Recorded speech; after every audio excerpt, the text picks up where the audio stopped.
অ্যাক্সিডেন্টে জি কিভাবে? অ্যাক্সিডেন্টটা হলো তো আমি তো গাল্পিক মানুষ, গল্পই করি। আমরা যখন এখান থেকে রওনা করলাম, আমার সেদিন প্রোগ্রাম ছিল পোষায় প্রোগ্রাম ছিল, পরের দিন ছিল চাঁপাইনবাবগঞ্জ। যেহেতু কাছাকাছি প্রোগ্রাম, তো বেগম সাহেবাকে বললাম যে চলো একটু বেড়ানো হয়ে যাবে, তোমার প্রতিনিয়ত বেড়াতে যেতে পারি না, চলো যাই আমরা। আর ওখানে গিয়ে পোষায় রাতে প্রোগ্রাম শেষ করে এসে রাজশাহীতে খালাতো বোনের বাসায় থেকে যাব। দিনের বেলা রাজশাহীর কোনো দর্শনীয় স্থান থাকলে সেগুলো দেখে টেখে আমি আবার রাতে মাহফিলে চলে যাবো চাপাই থেকে ফেরার পথে আবার আম্মু আসেন, চাপাই থেকে ফেরার পথে আবার কি করবো,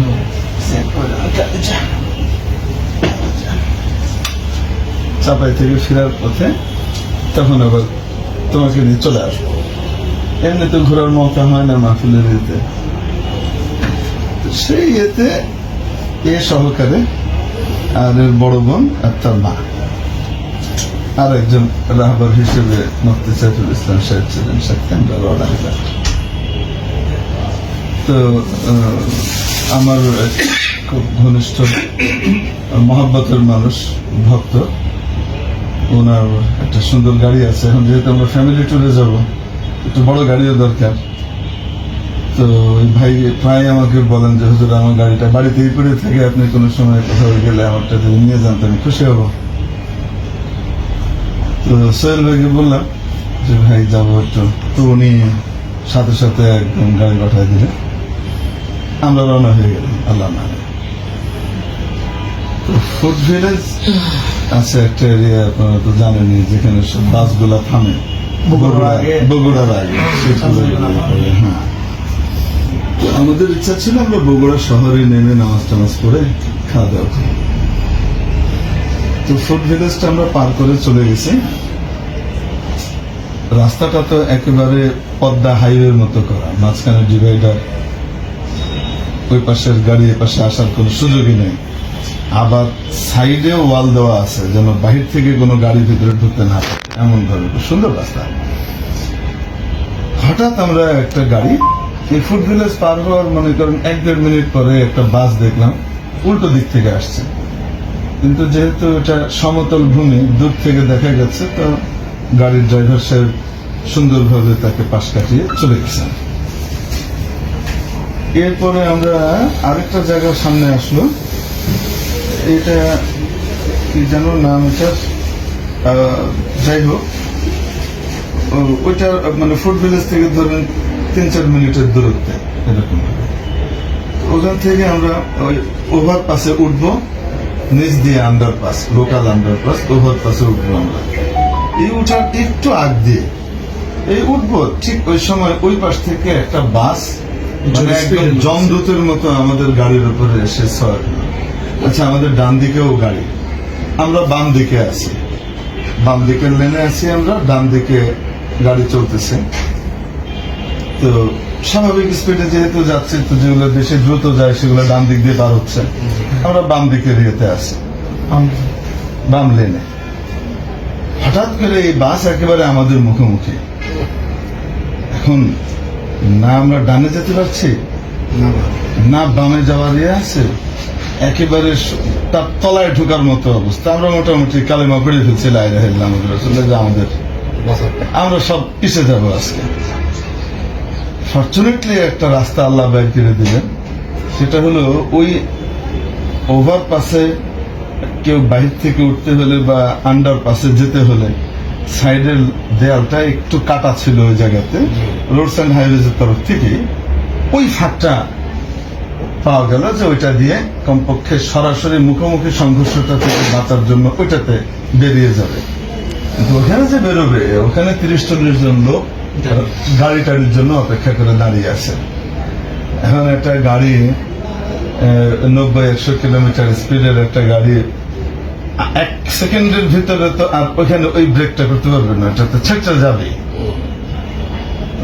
একটাই রাস্তা বাকি ছিল, যে ওই যে সাইড ইয়ের সাথে যে ডিভাইডারের যে ইয়েটা রাখা আছে, মানে সাইডের ওয়ালটা, ওটার যে ফাঁকটা, ড্রাইভার সাহেব ওটাকে মেরে কোনো মকরে গাড়ির উপর দিয়ে যা যাওয়ার গেছে আমাদের উপর দিয়ে গেছে, কিন্তু কোনো মানুষ কোথায় নেই, অন্য কোনো মানুষ মারা যায়নি। মানে এটা ছাড়া আর কোনো বিকল্প আমাদের নজরে ছিলই না। হয় আমরা সবাই মারা যেতাম, নতুবা ইনোসেন্ট কিছু মানুষ মারা যেত।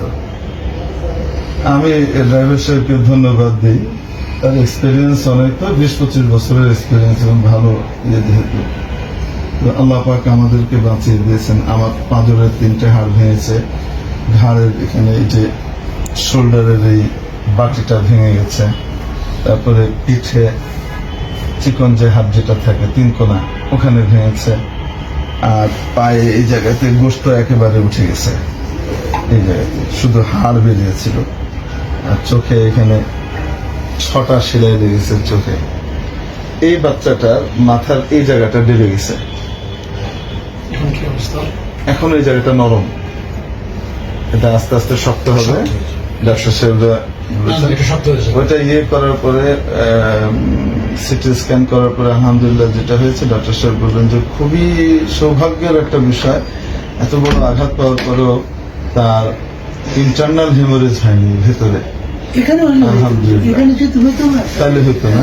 জাস্ট বেগম সাহেবের তো ডান দিকটা একেবারে থেতলে গেছে, মানে কিমার মতো হয়ে গেছে একদম ভিতরে এই জায়গাটা, এইভাবে চেহারা মুখ তারপরে শরীর ফুলে ভয়ঙ্কর অবস্থা। তার একটা রিড ভাঙছে বুকের হাড়, আর সামনে যে ভদ্রলোক ছিলেন ওনার পায়ের হাড় ভেঙে গেছে, অপারেশন হয়েছে, আল্লাহ রহমতে আল্লাহ কামিয়াব করেন। আর ড্রাইভার সাহেব আল্লাহ পাক তাকে বাঁচিয়েছেন, তার যেহেতু সিট বেল্ট বাঁধাই ছিল সামনের যারা ছিল এদের, যার কারণে ছিটকে ওরা বাইরে চলে যায়নি, এই একটা ভালো জিনিস হয়েছে। আর ওই বেলুন বেরিয়ে এসছে একটা, তো বুকে প্রচন্ড এয়ার ব্যাগ, বুকে প্রচন্ড চাপ খেয়েছে জি, কিন্তু আলহামদুলিল্লাহ অনেক বড় ধরনের কিছু হওয়া থেকে বেঁচে গেছে। আমাদের ড্রাইভার যিনি ছিলেন তার ভেঙে, হ্যাঁ, এই হলো ওই সময়কার অবস্থা। পরে জানতে পারলাম, মজার ব্যাপার শুনেন, পরে জানতে পারলাম আমাদেরকে সাথে সাথে হসপিটালে নিয়ে গেল, ওই এলাকার লোকজন বলা বলি করছে যে এই কালকেও 5 জন মরল, আজও দেখো গেল। তো ওখান দিয়ে এইভাবে গাড়ি উল্টা আসে। উল্টাটা কেন আসে? ওই আগে তো এটা এক্সপ্রেসওয়ে ছিল না, মাঝখানে ডিভাইডার ছিল না। রংপুর বগুড়া থেকে ঢাকাগামী গাড়িগুলো আসার সময় ফুড ভিলেজটা তাদের ডান দিকে পড়তো, তো রং সাইড দিয়ে তারা পার হয়ে চলে আসতো ইশারা দিয়ে। এখন ডিভাইডার হওয়ার কারণে তাদেরকে কয়েক মাইল দূর দিয়ে আন্ডারপাস দিয়ে ঘুরে আসতে হয়। এখন কিছু গাড়ি অসৎ, এরা এই কষ্ট করে ঘুরে আসবে না, এখান দিয়ে রং সাইড দিয়ে এখান দিয়ে যায়, আর এটাও প্রায় 4-5 কিলোমিটার রং সাইড দিয়ে মারে। অদ্ভুত ব্যাপার, মানে এই রিজনে ওখানে প্রায় কি হচ্ছে কিন্তু খবর নাই। এখন আমাদেরটা হওয়ার কারণে সাথে সাথে মানুষ জানাজানি হয়েছে, যার কারণে এটা এখন কি হচ্ছে আলোচনায় এসছে, নাহলে মানুষ মারা যাচ্ছে। আর পুলিশও কারণটা বের করতে পারছে না যে অ্যাক্সিডেন্ট গুলা কেন হচ্ছে। যখন কেউ জানে যে সামনে থেকে কোনো গাড়ি আসার কোনো সিস্টেমই নাই, তো সে স্বাভাবিক গতিতে সে একটা রিল্যাক্সলি গাড়ি চালাবে। ফট করে সামনে জমদূত আসলে সে কি করবে? মানে ওই সময়টায় আমাদের ড্রাইভার হয় ওই গাড়ির তলায় যেতে হবে, নয় পাশের যে বাস আছে তার সাথে, যেটা সহি ট্র্যাকে যাচ্ছে, তার সাথে বাড়ি দিলেও তো বাঁচার কোনো উপায় নেই। একটাই মাত্র রাস্তা ছিল, সাইড ওয়াল যেটা ছিল, সেই ওয়ালের ওই জায়গাতে মেরে কোনো মতে আমাদের গাড়িটা থেমেছে শুধু। তবে ওই অ্যাক্সিডেন্টে আমরা বাঁচার কথা না, এটা আল্লাহ পাকের খাস কুদরত দিয়ে আপনাদের দোয়া বাঁচিয়ে দিয়েছে। দেখতে গিয়েছিল গাড়ি যারা, তারা ছবি তুলে এনেছে। আমার এই কাঁধের বাড়িতে আমি যে ছিটকে গিয়ে বাড়ি খেয়েছি, ওইখানে ড্রাইভারের সিটটা পিছন থেকে বেঁকে ভিতরে ঢুকে গেছে, ভেঙে গেছে আমার একটা আঘাতে। আঘাতটা কি পরিমাণ ছিল! মানে বেঁচে ফিরাই তো মুশকিল ছিল। আল্লাহ আপনার নতুন জীবন। এখন তো আবার একটা ইয়ে আছে, পরে আমি খোঁজ খবর নিলাম আমার ওই বন্ধুর কাছে যে ভাই গাড়ির ক্ষতিপূরণ তখন তো বললো যে ভাইজান আপনি এটা কি বলেন, আপনার কাছ থেকে আমি এটা নিয়ে নিবো, আমি তো এটা ফার্স্ট পার্টি ইন্স্যুরেন্স আমার করা আছে, অ্যাক্সিডেন্ট হলে তো সেটা তো পুরো দিবেই। কিন্তু আপনি তো জানেন আমাদের বাংলাদেশে ইন্স্যুরেন্স কোম্পানিগুলো করানোর সময় তো 2 মিনিটের সিগনেচার নেয়, দেওয়ার টাইমে সব মানে ধানাই বানাই আর ফাইজলামি। হ্যাঁ, টাকাও তো নেয় টাকাও নেয়, প্রচুর টাকা নেয়। আচ্ছা, যেহেতু গাড়িটা উনি লোন করে কিনছে এই জন্য একদম পূর্ণাঙ্গ ইন্স্যুরেন্স এটা। ব্যাংক তো ফুল ইন্স্যুরেন্স ছাড়া কি করেন না, নোয়া গাড়ি দেয় না, মানে দিবেই। নাম কাগজতে ইন্স্যুরেন্স না, ফুল ইন্স্যুরেন্স করা আছে। আল্লাহ মাফ করুক, দেখা যাক এখন ইন্স্যুরেন্স কোম্পানিকে তাদের গুডউইল রাখে নাকি 2 নম্বরই করে, দেখা যাক, আল্লাহ ভালো জানে। 2 নম্বরই করলে টেম্পোরারি করবে, কিন্তু ওর অস্তিত্ব থাকবে না ওই ইন্স্যুরেন্স কোম্পানির মালিক। আল্লাহ হেদায়েত, আশা করি ইনশাল্লাহ পজিটিভলি তারা আপনাদের সাথে আল্লাহ হেদায়েত করুক, আল্লাহ হেদায়েত করুক।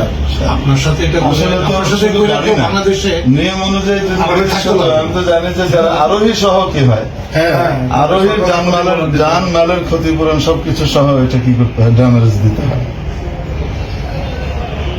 যাই হোক, আল্লাহ খায়ের করেন, আল্লাহ কল্যাণ করেন। আমরা বেঁচে এসেছি, এটাই হলো সত্য সুখ। আলহামদুলিল্লাহ, আপনাদের মতো বড়রা আসছেন।